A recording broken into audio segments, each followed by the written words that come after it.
2025년 새해가 시작되었습니다. 올 한 해 하나님께서 부어주시는 은혜와 평강이 풍성한 복된 한 해가 되시기를 주님의 이름으로 축원합니다. 새해 새 시간은 우리에게 새로운 시작이 허락되어지는 그런 시간입니다. 그리고 새로운 기대와 새로운 소망이 주어지는 시간입니다. 그리고 이 새로운 시작을 우리가 하나님을 통해서 한다는 사실이 얼마나 기쁜 일인지 모르겠습니다. 이 귀한 때에 특별히 시간을 구별하셔서 하나님 말씀을 열심히 묵상하시고 열심히 기도하심으로 2025년 하나님이 여러분과 가정에 부어주시기로 작정하신 풍성한 은혜와 복이 어떤 것인지를 알게 되는 시간이 되시기를 원하며, 또한 하나님이 약속하신 은혜와 복을 누리기 위해서 온전히 순종을 결단하고 실천하시는 복된 시작을 하시는 저와 여러분 되시기 바랍니다. 구원은 전적인 하나님의 은혜라면 하나님께서 주시는 복을 받는 비결은 하나님 말씀을 순종하는 데 달려 있습니다. 새해 여러분들이 새로운 결단을 가지고 지금 성경을 보실 때 눈에 들어오는 말씀이 있을 거예요. 그리고 또 여러분 또 말씀 카드도 다 받으셨죠? 그런 말씀을 그냥 넘기지 마시고 이 말씀이 곧 나에게 복을 주는, 하나님께서 복을 주시는 말씀이다, 또 하나님께서 특별히 나에게 주시는 말씀이라는 마음가짐으로 그 말씀을 묵상하시고 그 말씀을 실천하시는 복된 한 해가 되시기 바랍니다. 그때 하나님께서 어떤 복을 부어주시는지를 한번 경험해 보시기를 주의 이름으로 축원합니다. 말씀 안에 있는 거예요. 하나님 말씀 안에. 하나님 말씀 안에 모든 비밀이 있고 우리가 받는 모든 복은 하나님으로부터 오는 복인 줄 믿습니다. 그 복이 어디에 있느냐면 말씀에 있는 거예요. 하나님 말씀에. 그러니까 특별히 이렇게 1월 시작할 때, 새해 시작할 때는 그냥 성경을 보지 마시고 이 성경 한 절 한 절이 하나님이 나에게 주시는 말씀이라는 그런, 그리고 이 한 절 한 절이 정말 금은보화보다 귀한 나의 생명을 주는 말씀이라는 그런 어떤 절박함으로 그렇게 성경을 읽고 기도하고 묵상하고 순종을 결단하시기 바랍니다. 그리고 얼마나 내 삶이 달라지는지를 12월 달에 한번 간증해 주시기를 축원합니다.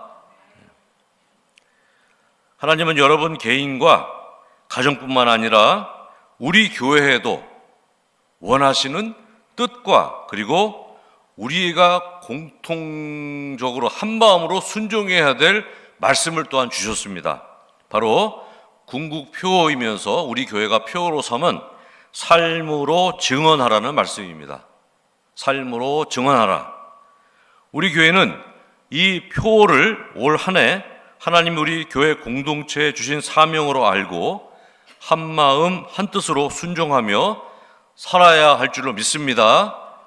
그리고 2025년이 마무리될 때 기쁨으로 하나님이 주신 복을, 특별히 우리 구세군 영등포 교회에 주신 복을 함께 간증하며 감사하는 시간을 갖게 되기를 주의 이름으로 축원합니다. 오늘 성경 말씀은 예수님께서 하늘로 올라가시기 전에 제자들에게 당부하신 말씀입니다. 이제 성령 세례를 받고 그 성령의 권능으로 예수 그리스도의 구원의 복음을 전하는 증인이 되라, 이렇게 말씀하신 거예요. 우리 교회는 이 말씀에 따라 열심히 예수 그리스도의 복음을 전하며 전도에 힘써야 할 줄로 믿습니다. 특별히 복음을 전하되 우리의 삶을 통해서 예수 그리스도의 복음을 전해야 할 줄로 믿습니다. 여러분, 그냥 복음을 전한다는 말과 올해 우리 표어인 삶으로 복음을 전한다는 것은 어떤 차이가 있습니다. 예를 들어서 그냥 복음을 전한다고 한다는 것은 어떤 대상의 폭이 좀 넓어요. 오늘 처음 만난 사람, 오늘 나랑 처음 만난 사람들에게도 우리는 복음을 전할 수 있고, 그분은 나를 처음 만났는데도 내가 전하는 예수 그리스도의 복음을 들을 수가 있습니다. 일반적으로 복음을 전한다라는 것은 그런 의미가 있다면, 올해 우리가 표어로 정한 삶으로 증인이 되라는 그런 말씀, 삶으로 예수 그리스도의 복음을 전하라는 말씀은 보다 우리가 복음을 전할 대상이 어떻게 보면 조금 제한적이라고 할 수 있어요. 삶으로 복음을 전한다는 건 뭐냐면요, 나의 삶을 잘 알 수 있는 비교적 가까운 거리에 있는 사람에게 복음을 전한다는 그런 의미가 있는 것입니다. 나를 잘 아는 사람, 가까이에서 나의 삶의 행태를 다 잘 아는 사람, 그런 사람들이에요. 그 사람들에게 내가 삶으로 예수 그리스도의 복음을 전해야 된다는 것입니다. 나의 가까운 가족, 친척, 직장 동료, 자주 보는 사람, 그 사람이 내 삶을 통해서 예수님 믿는 사람은 저런 모습이구나라는 것을 우리가 보여줘야 된다는 거예요. 가까운 사이에 우리가 복음을 전한다는 것, 삶을 통해서 우리가 예수님을 드러내야 한다는 것은 정말 부담스럽고 힘든 일입니다. 이런 이야기가 있습니다. 간증과 강연으로 유명한 김성묵 장로님의 이야기예요. 잘 들어보세요. 60세가 넘은 부부들에게 한번 질문을 해봤다고 합니다. 그래서 60세가 넘은 아내들에게 이 장로님이 질문했대요. 필요한 것 5가지를 한번 이야기해보라고 그랬다고 합니다. 그랬더니 첫 번째는 돈, 두 번째는 건강, 세 번째는 딸, 네 번째는 친구, 5번째는 강아지. 그래서 남편들에게 한번 물어봤다 그래요. 남편들에게 필요한 거 5가지를 물어보니까 첫 번째 애엄마, 두 번째 아내, 세 번째 집사람, 네 번째 처, 5번째 마누라였다 그럽니다. 두 사람이 서로 삶으로 복음을 증언한다면 누가 누구를 전도할 수 있겠어요? 여러분, 저 아내가 남편을 삶을 통해서 전도할 수 있겠습니까? 저 남편이 아내를 삶을 통해서 복음을 전할 수 있겠습니까? 아내는 남편이 필요 없어요. 별로 안 나와. 5번째 안 나와. 6번째쯤에 혹시 나올지는 모르겠습니다만, 그런데 남편은 5가지가 다. 바라기는 우리 교회 올해 남편들께서는 이제 올해 12월 달이 됐을 즈음에 우리 아내들에게 제가 질문했을 때 필요한 것 3가지를 제가 묻겠어요. 그럴 때 우리 아내들이 애아빠, 남편, 우리 삼식이 아빠로 이렇게 증언하게 되기를 주의 이름으로 부탁드립니다. 우리 남편들이 저도 예외는 아닙니다. 그래서 오늘 제가 아침에 예전과 다른 청소를 하고 나왔습니다. 하여튼 제가 글쎄 안 물어봤습니다. 집사람한테 내가 5번째 안에 들어가는지 안 들어가지는. 근데 하여튼 올해 제가 12월 달에 꼭 제가 잊지 않고 제가 한번 설문조사 해볼 거예요. 그래서 우리 남편들이 아내들에게 물어봤을 때 우리 남편들의 이름이 얼마큼 나오는지가 아마 여러분들이 삶으로 한 해 복음을 증언한 그런 결과물이 될 줄로 믿습니다. 우리가 가까울수록 본이 안 되면 복음을 전하기가 쉽지가 않습니다. 그러나 우리가 열심히 함께 기도하고 예수님을 따라 순종할 때 우리 가까운 가족들과 친척들이 예수님께 나오는 기적이 일어날 줄로 믿습니다. 내 가까운 직장 동료가 예수님 믿고 구원받는 역사가 일어날 줄로 믿습니다. 가까운 사람에게 삶을 통해서 복음을 전한다는 것은 정말 부담스럽고 힘든 일이지만 힘든 만큼 하나님께서 영광을 받으시고 우리도 하나님이 부어주시는 기쁨의 복이 넘치게 될 줄로 믿습니다. 예를 들어서 안 믿는 내 가족 중에 누가 예수님을 믿게 되거나 교회를 오랫동안 떠난 분이 올 한 해 우리의 삶을 통해서, 우리의 섬김을 통해서 만약에 교회에 다시 출석하게 된다면 이보다 더 큰 기쁨이 우리의 삶에 어디 있겠습니까? 바라기는 그런 일이 꼭 여러분 가정에 있기를 주의 이름으로 축원합니다. 지금부터 기도하셔야 돼요. 그리고 내가 삶으로 보여줘야 됩니다. 제가 이번 그 축복성의 기간 동안에 참 은혜도 받고 많이 기도하면서 제가 이제 책을 한 권 가져가서 나름대로 읽겠다라고 이제 갖고 간 책이 제가 좋아하는 우리 존 스토트 목사님, 그 영국의 유명한 신학자이며 설교가인데 이분이 쓴 온전한 그리스도인이라는 그런 책을 이제 제가 갖고 가서 좀 틈나는 대로 한번 읽어봤습니다. 그 중에 제가 눈에 들어왔던 구절이 있는데요. 이제 소명에 대한 이야기를 하시는 거예요. 소명. 소명은 이제 헬라어로 칼레오라고 그러는데 하나님과 관련하여 최소한 150회 이상 성경에 사용됐다는 거예요. 근데 이 단어는 세상적인 배경에서 사용되어 결혼식이나 잔치에 초대받는 것을 의미하기도 하고 또 왕이 현자들을 소환했을 때 누군가를 소환하는 권위 있는 그런 초청의 의미도 있다고 합니다. 근데 성경에 나와 있는 이 소명은 이 두 가지 의미를 다 갖고 있다는 거예요. 잔치에 초청하기도 하지만 우리로 하여금 어떤 권위 있는 하나님께서 권위를 부여하시며 우리를 초대하는 의미도 있다는 거예요. 그러면서 이제 이분이 이제 하신 이야기가 있습니다. 제 눈에 들어왔던 게 뭐냐면요. 우리의 소명에 대해 우리가 다 하나님께 부르심을 받지 않았습니까? 우리의 소명에 대해 성경에서 말하는 바는 하나님이 우리를 부르실 때 무언가를 하라고 부르시는 것이 아니라 무언가가 되라고 부르시는 것이다. 무언가가 되라고 부르신다는 거예요. 우리를 부르실 때. 즉 성경에 따르면 소명이란 단순히 우리의 직업보다는 우리의 성품과 우리가 어떤 사람인가 하는 것에 더 많이 관련된다 거예요. 굉장히 공감되는 말이기도 하고 굉장히 부담스러운 말이기도 했습니다. 이 말을 정리하면 사관, 정교, 부교가 되기 전에 거룩한 성도가 돼야 한다는 것입니다. 믿습니까? 거룩한 성도가 되는 것이 무엇을 우리가 뭐 사관을 역할을 한다, 정교의 역할을 한다, 또 부교의 역할을 한다, 교사의 역할을 한다, 우리 여러 오늘 찬양대, 악대 역할을 하잖아요.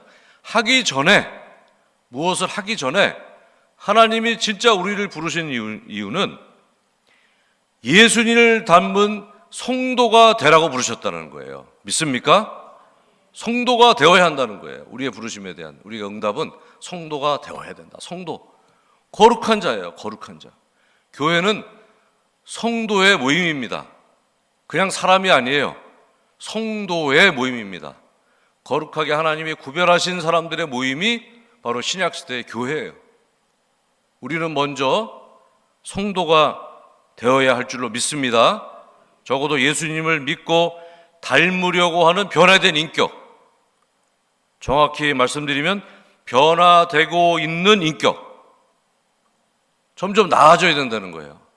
어제보다는 오늘이 더 예수님을 닮아야 되고 오늘보다는 내일이 더 예수님을 닮은 모습, 그러한 변화된 인격이 우선되지 않으면 어떤 직분이나 봉사가 하나님께 의미가 없는 일이 된다는 것입니다. 어쩌면 굉장히 부담스러운 일이에요. 저도 저의 삶을 돌이켜 봤을 때 제가 받았던 어떠한 역할, 제가 했던 역할이든지 또 제가 했던 어떤 사관직을 통해서 했던 여러 가지 봉사도 제가 성도의 그런 모습이 되어 있지 않았다면 하나님께는 전혀 의미가 없는 시간이 될 수도 있었다는 것입니다. 그리고 다시 한번 올해 우리에게 주시는 이 말씀, 구세군 전체, 우리 한국국 전체에 주신 이 표이기도 하고, 우리는 오늘 이 표를 가지고 살게 되는데, 제가 굉장히 이 책을 읽으면서 이 말씀이 우리가 받은 이 표와 굉장히 관련되어 있다는 생각을 하며 제가 오늘 여러분께 이 책의 일부 내용을 소개를 드렸습니다. 적어도 우리가 예수님을 믿고 닮으려고 하는 변화가 올 한 해 우리의 삶의 풍성이 있어야 될 줄 믿습니다. 오늘 이 표는 그것을 우리에게 의미하는 거예요. 저는 성경을 읽을 때 우선 보게 되는 책 중에 하나가 요한복음입니다. 보통 제가 무엇인가 결단을 할 때는, 뭔가 새로운 걸 할 때는 제가 로마서를 이렇게 잡게 돼요. 뭔가 이렇게 로마서는 보면 굉장히 어떤 논리적이고, 보면은 굉장히 바울이 가지고 있는 그런 또 이성적인 모습들이 복음을 굉장히 논리적으로 가르쳐 주세요. 그런데 일반적으로 제가 많이 이렇게 잡게 되는 책은 요한복음입니다. 요한복음. 왜냐하면 요한복음은 굉장히 제가 갖고 있지 않은 부분들을 사도 요한에게서 제가 많이 발견합니다. 왜냐하면 하나님께서 특별한 영감을 주시고 사도 요한에게, 그래서 하나님의 사랑과 그 하나님의 계시를 알아보는 특별한 계시를 요한에게 주실 뿐만 아니라 하나님이 그것을 다 받아들여요. 요한은, 사도 요한은. 우리에게도 수없는 하나님의 특별한 계시가 있음에도 불구하고 우리는 지나칠 때가 많은데 사도 요한은 지나치는 법이 없는 것 같아요. 그리고 그것을 다 받아들일 뿐만 아니라 보통 그리스도인에게 주는 그 이상의 것들을 사도 요한에게 하나님이 부어주시고 그것들을 다 받아서 이 특별한 영적인 감수성을 가지고 요한복음을 기록했고 요한계시록을 기록했던 것을 볼 수 있습니다. 그래서 요한복음을 보면 제가 일반적으로 쓰는 저의 문장은 도저히 이분이 쓰는 문장과는 이게 본질적으로 다른, 상당히 그런 어떤 매우 영적인, 흉내낼 수 없는 그런 글들이 써내려가졌기 때문에 저는 저와 반대되는 그런 분위기이기 때문에 저도 모르게 아마 요한복음을 저도 이렇게 읽게 되는 것 같아요. 성경 읽어야지 그러면 저도 보게 되면 요한복음을 읽고 있어요. 사도 요한이 가지고 있는 이런 특별한 감수성, 그 요한계시록에서는 정말 그 빛을 발합니다. 어떻게 이런 말씀을 받아서 어떻게 기록을 할 수 있었을까? 왜 하나님은 사도 요한에게는 이런 특별한 은혜를 주셨을까? 사도 바울이 특별히 공부를 많이 한 사람이었다면, 율법에 능한 자였다면 사도 요한은 그런 배경을 갖고 있지 않은 사람이었어요. 그런데 어떻게 보면 사도 바울이 누렸을 만한 하나님과의 그런 영적인 그런 교감보다 훨씬 더 특별한, 정말 하늘나라를 매 순간 갔다 오는 것 같은 그러한 느낌이 바로 이 요한의, 사도 요한의 그런 책들에는 기록이 되어 있습니다. 요한복음도 그렇고 서신서도 그렇습니다만 요한계시록은 정말 그런 것의 백미라고 할 수 있겠습니다. 저도 항상 궁금했어요. 어떻게 이런 사도 요한에게 특별한 그런 은혜가 임했을까? 그러던 중에 어떤 목사님이 사도 요한에 대한 해석을 하는 그런 설교를 듣는 기회가 있었습니다. 그분의 설교의 내용을 제가 요약하면 이렇습니다. 요한복음 19장 26절과 27절을 보면 예수님이 육신의 어머니인 이제 마리아를 사도 요한에게 부탁을 합니다. 내가 죽고 나면 이제 어머니를 부탁한다는 거죠. 사도 요한에게 부탁하는 거예요. 그때쯤이 사도 요한이 20대 후반 정도로 봅니다. 그러니까 30대 정도로 본다면 이 마리아가 몇 년을 살았냐면 40년을 살았다 그래요. 40년. 그러면 거의 사도 요한이 70세가 될 때까지 마리아를 봉양했다는 것입니다.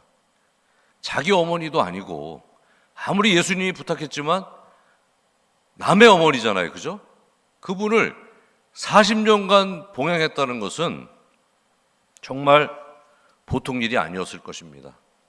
그리고 그렇게 마리아를 봉양하며 마음껏 어디 다닐 수가 없잖아요. 그런데 그 사이에 예수님의 사도들과 그 제자들이 초대교회에서 엄청난 활약들을 합니다. 선교적인 그런 어떤 업적들, 그리고 후에 사도가 된 사도 바울도 얼마나 선교적인 그런 열매가 많았습니까? 그리고 초대교회에서 많은 사람이 우러러보고, 야, 사도 바울 정말 훌륭하다, 베드로 사도 정말 훌륭하다, 뭐 이런 많은 사람들이 그런 사도들에 대해서 막 박수를 보내고, 또 그 사도들이 열심히 곳곳을 다니며 선교지를 다니며 누비고 있을 때 사도 요한은 그렇게 할 수가 없었을 거예요. 그런 늘 제한된 장소에서 마리아를 봉양해야 되는 거예요. 그리고 그렇게 열심히 맡은 그런 자기의 사명을 감당했을 때 이제 사도 요한에게 특별한 하나님의 은혜가 임합니다. 90에 가까운 나이에 요한복음을 기록하고, 그리고 요한계시록의 기록자로서 특별한 쓰임을 받게 됐던 것입니다. 저는 이 목사님의 해석을 들으면서 우레의 아들이라는 별명이 있을 정도로 과격하고 예수님의 사랑을 받기 위해서 제일 질투심과 셈이 많았던 사도 요한이 그의 성격과 전혀 다른 영적인 감수성으로 요한복음과 그리고 요한계시록을 기록할 수 있었던 비결은 바로 그의 변화된 인격, 바로 거기에 비결이 있다는 사실을 생각하게 되었습니다. 하나님이 이 큰 비밀을 누구에게 전할까? 예수님이 하나님이라는 사실과 이제 우리에게 있어질 그런 모든 앞으로의 일들에 대해서 누구에게 전할까 했을 때 가장 많이 변한 사람, 어떻게 보면 오랜 시간 제일 오래 살기도 했지만 가장 많이 그 인격이 예수님을 닮아 변한 바로 그 사도 요한에게 바로 하나님의 그런 계시를 특별히 맡긴 줄로 믿습니다. 여러분, 나이 90에 열악한 유배지에서 하나님의 계시를 받으며 그 요한복음과 요한계시록을 써내려가는 사도 요한의 모습을 한번 상상해 보시기 바랍니다. 정말 그 모습이 백발을 휘날리며 하나님이 영감을 주시고 한 절 한 절을 그 열악한 환경에 써내려가는 그 사도 요한의 모습을 한번 상상해 보시기 바랍니다. 예수님이 명하신 대로 마리아를 봉양하며 다른 사람의 어머니를 40년간 봉양하며 유명해지고 싶고 높아지고 싶고 영적인 영향력을 발휘하며 초대교회에서 더 큰 역할을 하고 싶은 그런 개인적인 감정을 누르며 그 오랜 시간 참고 인내하며 예수님을 닮아 변화된 그의 인격이 바탕이 되었기 때문에 요한복음과 그리고 요한계시록이 정말 별같이 빛나는 그 모습으로 성경 안에 기록된 줄로 믿습니다. 너무 아름다운 그런 모습 아니겠어요? 요한복음은 그래서 저에게는 바로 제가 도저히 흉내낼 수 없는, 그러면서 정말 부러운, 저와 너무 반대되는 그런 모습에 정말 따라갈 수 없는 그런 영적인 수준을 가지고 있는 사도 요한이 하나님께 직접 계시를 받아 써내려간 그의 바로 그 신앙의 여정과 그리고 하나님의 특별한 사랑을 느낄 수 있기 때문에 저는 어쩌면 매일 요한복음을 자주 읽는 것 같아요. 오랜 시간 성숙하게 변화된 사도 요한이 특별한 하나님의 계시를 받아 써내려간 요한복음, 바로 서두에 제가 언급한 존 스토트 목사님의 말처럼 하나님의 소명은 무언가를 하라고 부르시는 것이 아니라 무언가가 되라고 부르신다는 모습이 그대로 적용되는 모습이라고 믿습니다. 사도 요한의 정말 쓰임새는 그의 나이 90이 넘은 나이에 하나님이 주신 이 요한계시록을 써내려간 것이 바로 그의 정말 부르심의 최종 목적이 아니겠습니까? 여러분들에게도 바로 그런 기회가 있을 줄을 믿습니다. 이미 용사를 열심히 하셨지만 예전의 90은 요새 90하고 다르잖아요. 힘내시고 주님이 주시는 그런 소명에 집중하시기를 주의 이름으로 축원합니다. 저희 여러분의 봉사가 특별히 이런 예수님을 닮아 변화된 인격을 통해서 실현되는 한 해가 되기를 바랍니다. 저와 여러분의 기도가 이런 변화된 인격을 통해서 하늘로 올려지기 바랍니다. 저와 여러분의 전도가 이런 변화된 인격을 통해서 증거되기를 바랍니다. 특별히 가까운 사람들에게 성도로 인정받는 한 해가 되시기를 주의 이름으로 축원합니다. 저는 이 공통된 소명에 따라 우리가 함께 실천할 수 있는 실천 덕목을 짧게 우리가 해야 될 일을 세 가지를 제가 여러분께 말씀을 드리겠습니다. 먼저 새로운 마음을 가져주시기 바랍니다. 어거스틴은 새로운 시간 속에서 새로운 마음을 담아야 한다고 했습니다. 새로운 해, 새로운 시작은 우리가 새롭게 되는 그런 기회인 줄로 믿습니다. 내 마음을 주님 앞에서 새롭게 잡으시기를 주의 이름으로 축원합니다. 다 같이 가슴에 손을 얹고 옆에 사람 보고 고백하겠습니다. 새해에는 예수님 닮아 마음을 곱게 쓰겠습니다. 자, 우리 결단했습니다. 그리고 두 번째로 새로운 말을 하는 한 해가 되시기 바랍니다. 성경은 말의 중요성을 매우 강조합니다. 왜냐하면 우리가 하는 말은 하나님이 들으시고 내가 듣기 때문입니다.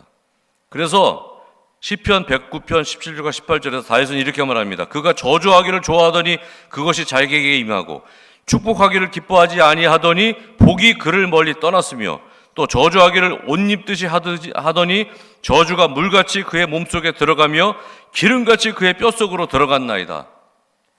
매일 저주하는 말을 하다 보니까 그게 내 몸으로 다 들어왔다는 거예요. 뼛속까지. 그 다윗이 그렇게 살면 안 된다는 그런 이야기를 하는 거예요. 올 한 해 우리의 말이 하나님이 기뻐하시는 말을 하는 한 해가 되시길 주의 이름으로 축원합니다. 또 세 번째로 새로운 행동을 하는 한 해가 되시기 바랍니다. 예수님을 닮은 새로운 마음, 새로운 말을 하는 그런 믿음의 그런 사람이 됨으로 이제 믿음의 삶을 주변에 보여주시기 바랍니다. 우리 교회 공동체에 주신 사명이니까 제가 여러분에게 세 가지를 말씀드리겠어요. 이 세 가지는 앞으로 주보에 놓고 이제 매 기도를 해주시기 바랍니다. 첫 번째, 주일 성수를 잘해주시기 바랍니다. 내가 삶으로 성도임을 증언하는 첫 번째 바로 우리의 지표는 주일 예배를 드리는 거예요. 믿습니까? 특별히 정말 아플 때를 제외하시고는 교회 나와서 하나님께 예배 드리시는 올 한 해가 되시기를 주의 이름으로 축원합니다. 두 번째, 온전한 11조를 하는 한 해가 되시기를 주의 이름으로 축원합니다. 아까보다 좀 소리가 적어요. 온전한 11조를 한 해가 되시기 바랍니다. 온전한 11조. 내가 하나님의 그런 자녀라는 것, 하나님이 너는 내 거야 라고 하는 그 첫 번째 지표 중에 하나는 내가 하나님께 받은 것을 온전히 올려드리는 것입니다. 믿습니까? 하나님이 책임져 주신다는 그런 믿음을 가지고 올 한 해 여러분 열심히 기도하시면서 온전한 11조 헌금을 하는 일에 한번 도전하시는, 그래서 믿음으로 내가 보여줘야 되는 우리 교회 지체들에게 그런 한 해가 되시기를 주의 이름으로 축원합니다. 새로 교회를 나오시는 분들에게 먼저 믿는 우리가 삶으로 어떤 것을 증언할 수가 있겠습니까? 여러 가지가 있겠지만 그것을 실천하는 한 해가 되시기 바랍니다. 주보에 제가 써놓을 거예요. 세 번째, 중보기도를 10분 이상 하시기 바랍니다. 옆에 성도를 위해서, 가까운 성도를 위해서 중보기도 하시는 10분 이상, 구역 식구를 위해서, 교인 전체를 위해서 기도하시고 한 번 이상은 주변을 섬기시기를 한 해가 되시기 바랍니다. 좋은 이야기를 하시거나 아니면 교회 나와서 덕담을 하시는, 섬기는 그런, 오늘 또 눈이 와서 많은 분들이 또 아침에 눈치 오는 일에 섬겨주셨는데요. 너무 감사합니다. 그런 하나하나가 이제 하나님께서 기억하는 그러한 섬김이 될 줄로 믿습니다. 그걸 보면서 배우는 거예요. 저렇게 눈이 오니까 자발적으로 막 눈을 맞으며 치우고 있구나. 저는 동참하지 못하고 따뜻한 커피를 이렇게 제가 드리는 것으로 오늘은 제가 이렇게 했습니다. 아무쪼록 섬김을 잘 하시는 한 해가 되시기 바랍니다. 말씀을 정리하겠습니다. 2025년 새해 하나님 우리에게 부여하신 사명이 있고 또한 하나님이 준비하시고 계신 복이 있는 줄로 믿습니다. 신실한 성도가 돼서 예수 그리스도의 복음을 삶으로 증언하시는 2025년 특별히 가까운 가족을 주님께 인도하는 2025년이 되시기 바랍니다. 그리고 복을 주시는데 인색함이 없으신 하나님의 축복을 풍성히 누리시는 우리 교회, 그리고 여러분 각자와 우리 가정이 되시기를 주의 이름으로 축원합니다. 네, 기도하겠습니다. 거룩하시고 자비로우신 아버지 하나님, 새로운 첫 시간을 하나님께 드리게 하시니 감사를 드립니다. 하나님을 향한 찬송과 감사가 우리의 삶에 넘치게 하시고 이제 삶을 통해서 예수님을 증언하는 한 해가 되게 하시며, 특별히 우리 교회 공동체가 함께 삶을 통해 하나님을 증언할 때 하나님의 놀라운 축복의 역사가 우리 교회에 임할 줄로 믿습니다. 많이 전도하고 많은 사랑의 복음을 전하는 한 해가 되게 하여 주시옵소서. 예수님의 이름으로 기도합니다. 아멘.